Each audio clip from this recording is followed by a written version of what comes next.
बड़ा Quran printing press है जो कि मदीना मुनव्वरा में मौजूद है। 1985 में king Fahd bin Abdul Aziz रहमहुल्लाह ने इसकी ओपनिंग की थी। इसका नाम king Fahd complex for the printing of the holy Quran रखा गया। ये दुनिया का सबसे बड़ा प्रिंटिंग प्रेस है जिसमें कुरान पाक प्रिंट किए जाते हैं। न्यू मशीन्स और टेक्नोलॉजी के जरिए इस पूरे प्रिंटिंग प्रेस को चलाया जाता है। हर कुरान के प्रिंटिंग प्रोसेस के बाद उसको सी कर ज्वाइन किया जाता है, फिर उन सब पर कवर चढ़ाया जाता है। उसके बाद ये एक कुरान पाक बनता है, फिर उसकी ऑडिटिंग होती है। 800 लोग इस ऑडिटिंग में शामिल होते हैं कि उस कुरान पाक में कोई गलती ना हो। इस ऑडिटिंग के बाद कुरान पाक के 3 नुस्खे निकलते हैं। पहला होता है सर्टिफाइड, जिसके अंदर कोई गलती नहीं होती और उसको भेज दिया जाता है मसाजिद में या हरम शरीफ में या दुनिया में कहीं पर भी। दूसरा रिपेयरेबल, ये वो नुस्खे होते हैं जिनको करेक्ट करने की गुंजाइश होती है और उनको करेक्ट करके फिर सर्टिफाइड किया जाता है। तीसरे नुस्खे होते हैं डिस्ट्रक्टिव,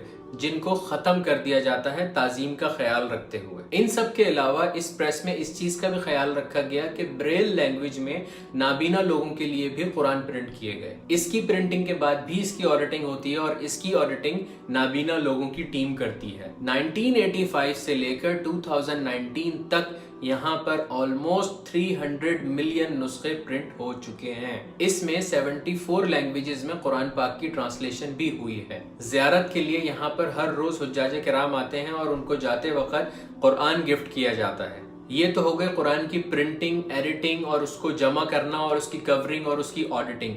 लेकिन जो खत हम पढ़ते हैं, क्या ये मशीनी खत है? नहीं, ये मशीनी खत नहीं है, ये हाथ से लिखी है। वो हाथ से लिखा हुआ नुस्खा है जिसको मशीनी बनाकर प्रिंट किया गया है। अब सवाल यहाँ पे ये पैदा होता है कि किसने लिखा। एक 86 साला बुजुर्ग हैं जिनका नाम है खत्तात उस्मान ताहा। हर कुरान पाक के नुस्खे के एंड में उनका नाम लिखा हुआ होता है खत्तात उस्मान ताहा। ये इन्होंने हाथ से लिखा है, उसके बाद इसको मशीनी बनाकर प्रिंट किया गया है। ये वो खुश नसीब इंसान है जिनकी writings millions and millions Quran पाक में प्रिंट कर दी गई है और जो भी पढ़ता होगा उसका सवाब सुभान अल्लाह इनको तो मिलता ही मिलता होगा। ये बुजुर्ग सीरिया से ताल्लुक रखते हैं। इन्होंने अपनी पूरी जिंदगी कुरान पाक के नुस्खे अलग अलग राइटिंग्स में लिखने में लगा दी। ये तकरीबन 40 साल से कुरान पाक की खत्ताती कर रहे हैं और डेली बेसिस पे कुरान पाक लिखने के बाद 2.5 से 3 साल लगते हैं कुरान पाक का एक नुस्खा कंप्लीट होने में। कुरान पाक के आखिर में खत्तात उस्मान ताहा लिखा नजर आता है।